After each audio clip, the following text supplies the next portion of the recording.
Bonjour et bienvenue dans la suite de notre série sur la psychologie bouddhiste. On va continuer après avoir vu les différents types de perceptions directes.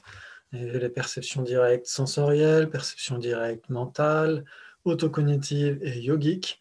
Et on va avoir une subdivision. On avait parlé de cognition valide, cognition subséquente et cognition inattentive. On va voir euh, surtout d'abord la cognition valide. C'est très important du point de vue bouddhiste parce que c'est par la connaissance qu'on se libère, c'est pas par la simple croyance ou par la supposition correcte. Donc on va voir de quoi ça parle. Donc on a des ouvrages de référence comme Recognizing Reality qui est vraiment exceptionnel, je l'ai déjà mentionné plusieurs fois et c'est très utile, il y a beaucoup de détails très intéressants dedans. On peut retrouver aussi des notions dans Connaître l'esprit de Lati Rinpoche, qui est toujours édité en anglais dans Mind in Tibetan Buddhism. Et on a aussi quelques mentions dans The Foundation of Buddhist Practice de Sasanté Dalai Lama, coécrit avec la vénérable Thupten Chodron. Donc, ce que dit Sasanté ici, en tant qu'êtres humains, nous agissons pour accomplir certains buts et objectifs dans le domaine de la spiritualité et de la religion. Notre but est d'atteindre un état d'épanouissement durable et la paix. Donc, on va voir que si on retrouve Acharya Dharmakirti, les mentions qu'il fait lui-même par rapport à la cognition valide, on voit que le fait d'accomplir des buts, accomplir des objectifs, c'est très important. C'est même le plus important par rapport à la cognition valide. Donc, on va voir la suite progressivement pour déterminer si le plein éveil est possible, pour savoir quoi pratiquer et quoi abandonner afin d'atteindre l'éveil. Et pour discerner la nature ultime de tous les phénomènes, nous devons être capables de tester diverses assertions et de déterminer si elles sont correctes et infaillibles. Donc il faut pouvoir déterminer les choses, essayer de développer l'ouverture d'esprit et l'esprit critique comme un chercheur en fait. Et donc d'essayer de fonder une pratique par rapport à la cognition valide. On va essayer de voir tout ça. Donc quelques mentions par rapport à ce qu'on avait vu précédemment, surtout dans la série sur la voie bouddhiste, on avait parlé des renaissances, on avait parlé un petit peu de ça, de ce qui est un petit peu la conscience, donc ce que dit Acharya Dharmakirti ici dans le Pramanavartika. La conscience appréhende des objets, donc ça semble un peu évident, mais il faut essayer de le voir à la première personne, pas simplement parce que c'est marqué dans les livres, dans les traités d'épistémologie. Il faut essayer de voir à la première personne ce que veut dire le phénomène conscient, en fait. Et donc, en général, dans la tradition bouddhiste, conscience, esprit, mental sont équivalents. Donc, quand on parle de mental, on ne parle pas de la conscience mentale, d'une perception mentale, on parle du mental en général, qui ne se résume pas à l'intellect.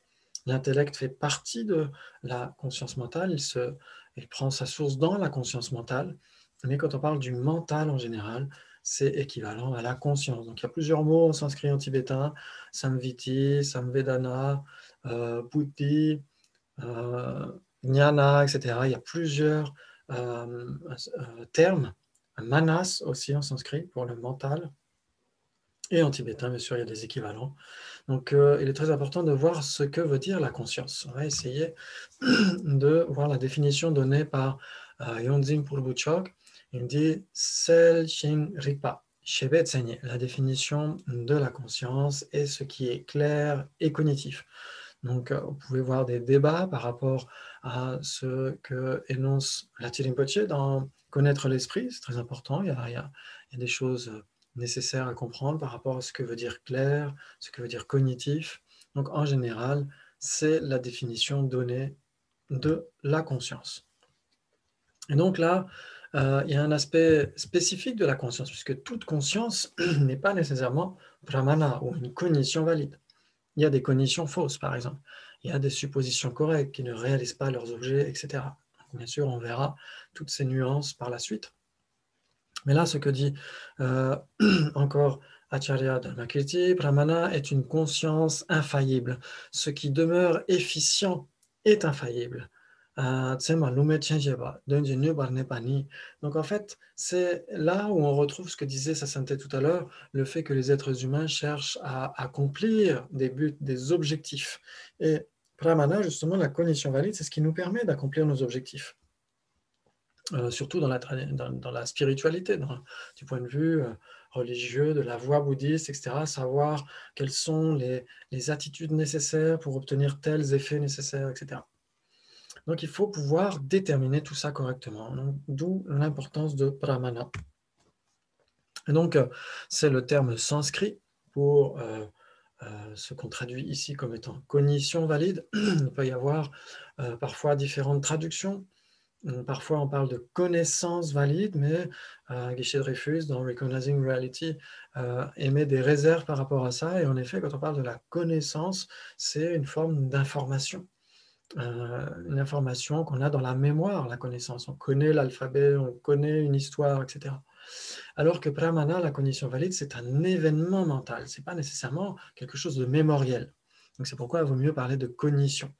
Dans d'autres traductions, on parle de connaisseur aussi, qui a tendance à renvoyer à la personne.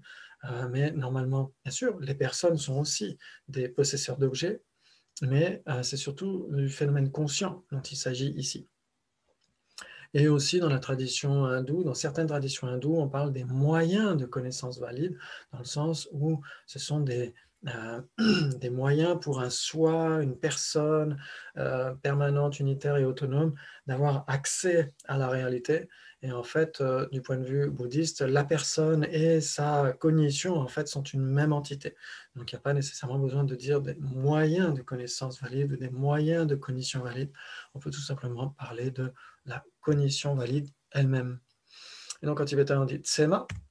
D'ailleurs, quand dans les universités monastiques, on étudie justement, par exemple, le Pramanavartika de Acharya Dharmakirti, quand on étudie les débats sur l'épistémologie, on parle tout simplement de tsema, Pramana. Et donc, ça peut renvoyer à l'autorité valide elle-même, la personne qui est une autorité valide. Par exemple, quand Acharya Dharmakirti commente l'hommage fait par Acharya Dignaga du Bouddha lui-même, quand il dit le Bouddha qui est une autorité valide, qui est devenu une autorité valide. Et donc, on peut parler aussi d'autorité valide quand on parle d'une personne, puisqu'une personne n'est pas une cognition, la plupart du temps. Très bien, et on peut parler aussi de fiabilité. Et donc ici, on parlera donc de cognition valide, un événement mental qui réalise son objet de manière nouvelle. C'est ce qu'on va voir ici. Il y a une interprétation qui n'est pas prasangika, une interprétation ici, justement, sotrantika qui suit le raisonnement.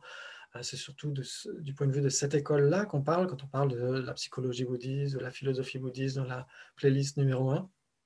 Et donc pour cette école Sotrantika qui suit le raisonnement, on interprète pramana, la première syllabe de pramana, par pratamam, premier. Premier, c'est un premier instant qui réalise son objet. Et on va voir par la suite les conséquences. Et pour le prasangika, madhyamaka, on interprète pramana comme étant pradhana, principal. Donc ça donne une définition différente de ce qu'est une cognition valide. Ok, donc si on prend la définition telle qu'elle est donnée, la plupart du temps dans les traités d'épistémologie Gelugpa, on trouve Sardumilowe Rigpa Tsemetsenyi. Donc la définition d'une cognition valide est une cognition nouvelle et infaillible. Une cognition nouvelle et infaillible, on va voir les différents éléments. Donc cognition, on en a parlé, c'est un événement mental. Et pourquoi nouvelle?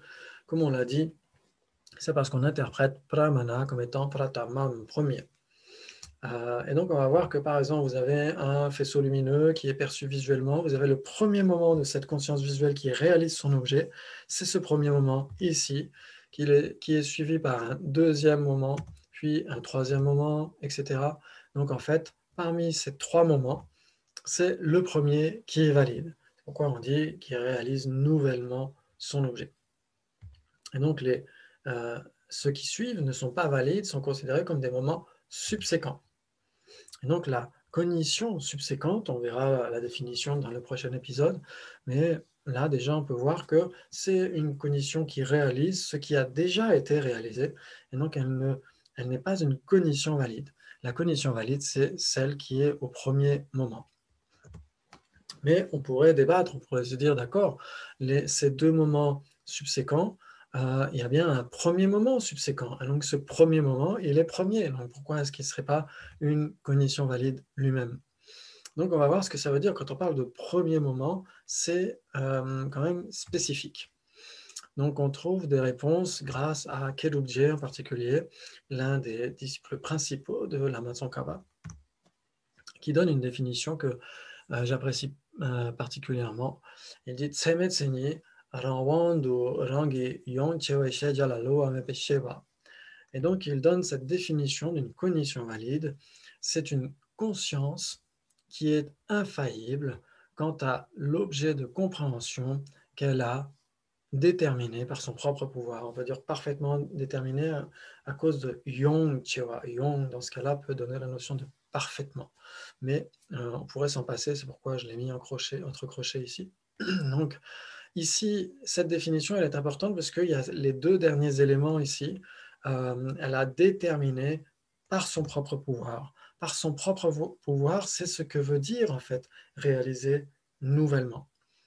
Pourquoi? Parce qu'une cognition valide qui réalise une tasse, le premier moment d'une conscience visuelle qui réalise la tasse, elle réalise cette tasse par son propre pouvoir et non pas par le pouvoir d'une cognition valide précédente qu'il aura occasionnée. Et donc c'est ce que veut dire en fait réaliser nouvellement. Donc cette définition nous aide beaucoup. Et le second aspect ici parfaitement déterminé, c'est ce qui renvoie au fait d'être infaillible, une cognition qui réalise son objet. On va voir ce que ça veut dire. Et donc ici, juste après, justement, dans son ornement des 7 traités d'Acharya Dharmakirti, Kedubje cite Dharmakirti lui-même, le Brahmana Vinishchaya, et donc dans lequel on retrouve cette affirmation ici. Ces deux, donc les cognitions valides, sont justement des cognitions valides car elles sont infaillibles quant au but de l'action, quand on s'engage dans un objet après l'avoir déterminé.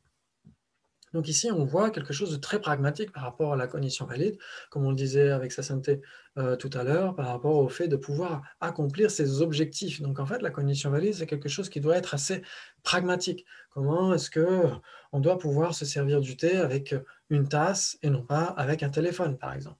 Donc ça, c'est très important de pouvoir faire cette distinction et d'asseoir une compréhension par rapport à une réalité conventionnelle, etc. Et aussi par rapport à une réalité plus ultime. Donc en fait, quand on s'engage dans un objet après l'avoir déterminé, ça c'est vraiment fondamental ici, déterminer un objet, qu'est-ce que ça veut dire? Et donc ça renvoie justement à cette seconde partie de la définition d'une cognition valide, une cognition nouvelle et infaillible. Ok, donc infaillible, Miloha en tibétain, ou avisamvadi en sanskrit. Donc ça veut dire quoi? Être infaillible, ça veut dire déterminer, comme on l'a vu, déterminer son objet, comprendre son objet, identifier son objet, certifier son objet ou réaliser son objet. En fait, il y a plusieurs équivalents. C'est ce que dit Keshe Dreyfus dans Recognizing Reality. On trouve des équivalents en sanskrit et aussi en tibétain, bien sûr. Et donc, tout ça, ça veut dire que la conscience est factuellement concordante, elle est en accord avec la réalité. Très bien. Et donc, ça veut dire que la cognition valide, comme on l'a dit, c'est une cognition qui réalise nouvellement. Elle doit réaliser son objet et par son propre pouvoir. C'est ça que ça veut dire. Très bien, donc on a quelques détails donnés dans Recognizing Reality. Parmi les deux critères, donc ces deux critères donnés dans la définition, suggérés par la définition d'une cognition valide, donnée par Chapa Chuki Sangye, on en avait parlé dans les tout premiers épisodes de cette série. Le critère de nouveauté est accepté par la plupart des épistémologues indiens. Donc la nouveauté, le fait de réaliser par son propre pouvoir, ça c'est plutôt accepté la plupart du temps. Le critère du succès cognitif, donc de réaliser, cependant, est plus problématique. Selon Chapa, une cognition doit correctement identifier son objet pour être valide. Donc, ça veut dire que si on veut se préparer du thé avec une tasse, ça va, on a identifié notre objet. Si on veut se préparer du thé avec un téléphone, ça ne marche pas. On ne l'a pas identifié. Techniquement, ce processus d'identification correcte est décrit comme l'élimination de surimposition fausse, Bondok Choba en tibétain. Donc on pourrait même tout simplement dire surimposition. Il n'y aurait pas nécessairement besoin de rajouter fausse, parce qu'une surimposition, c'est nécessairement quelque chose qui ne correspond pas à l'objet lui-même. Si on dit, si on dit cette tasse est bleue, par exemple, on surimpose la couleur bleue par rapport à la tasse. On dirait même la couleur de la tasse serait bleue. À ce moment-là, on surimposerait une caractéristique que la tasse ne possède pas. Très bien. Donc ça, c'est très important. Et il est compris ce processus d'identification correcte comme étant équivalent à l'obtention de l'objet identifié. Chedun Topa. Ça, c'est vraiment fondamental. Ces deux expressions en tibétain ici sont vraiment fondamentales pour comprendre ce qu'est une cognition valide. C'est une cognition valide qui réalise son objet à peu près tel qu'il est, dans ses caractéristiques générales, on peut dire. C'est-à-dire qu'on tranche la surimposition. Si on ne sait pas ce qu'est cet objet, ça veut dire qu'on a une surimposition par rapport à la tasse. Et donc, quand on réalise la tasse, on tranche les surimpositions par rapport au fait qu'elle serait une tasse.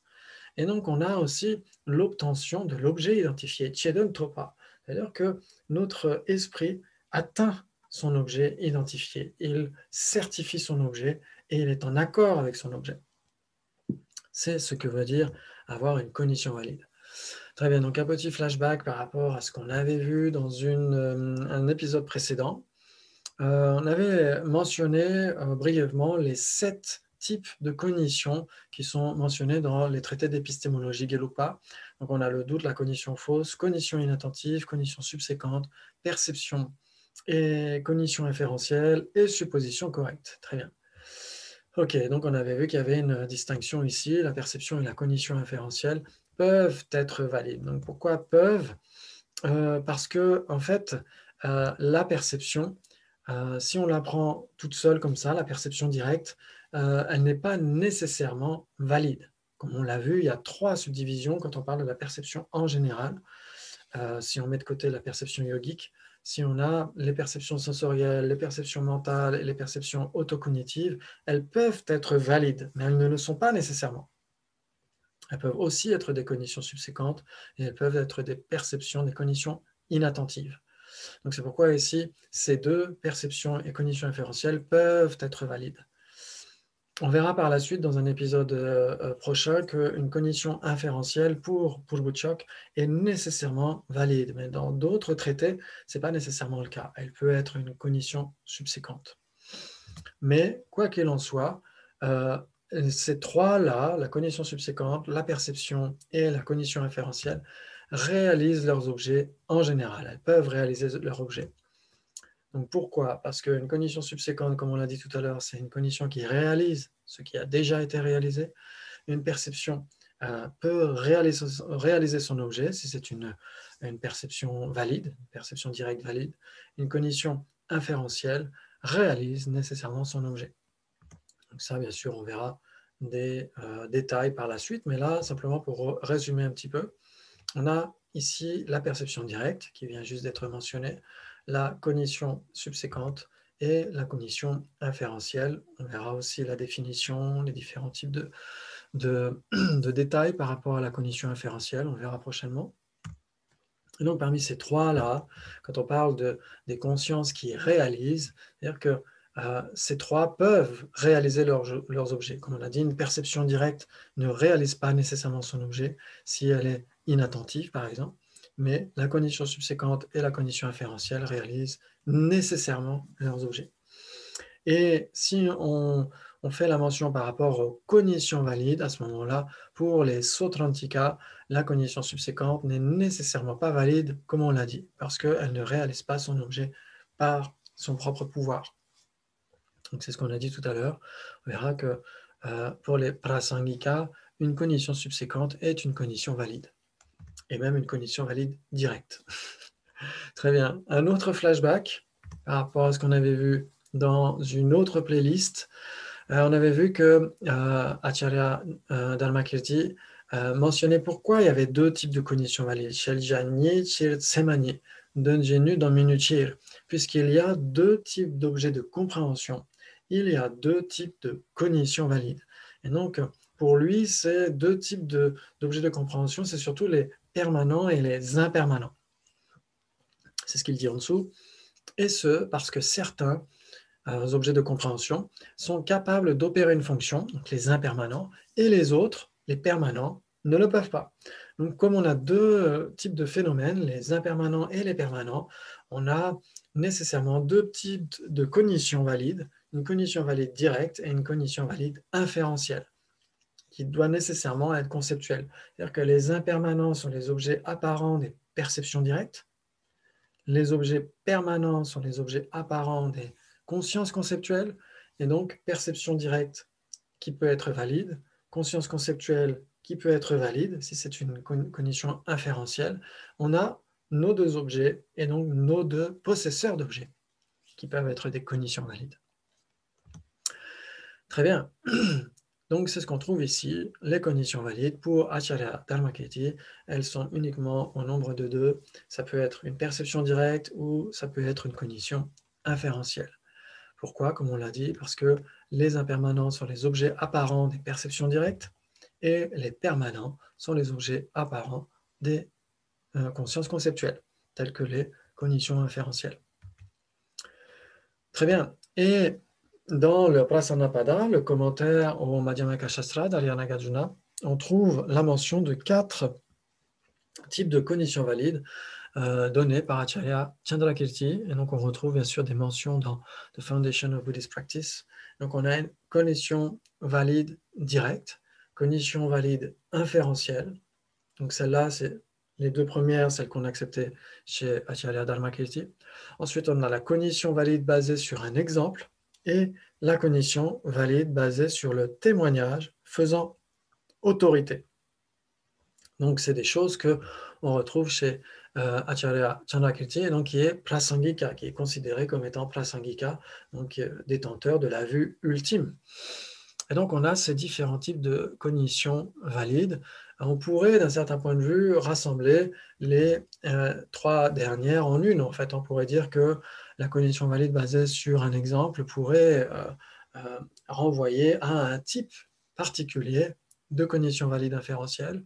Et la quatrième aussi, la cognition valide basée sur le témoignage qui fait autorité, pourrait être un type spécifique de cognition valide inférentielle. Pourquoi pas? On pourrait le dire. Très bien.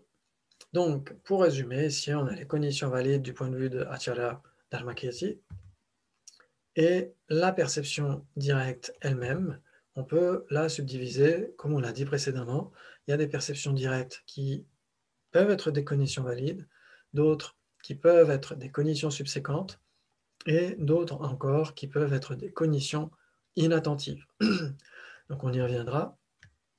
Sauf la perception yogique directe, elle ne peut pas être inattentive, puisque justement, Acharya Dharmakirti dit que les sages, donc ceux qui ont une réalisation directe du non-soi, certifient tous leurs aspects, tous leurs objets. C'est ce qu'on avait vu précédemment. Ok, donc ça veut dire que la perception yogique directe ne peut avoir que 2 subdivisions, cognition valide et cognition subséquente. Ok.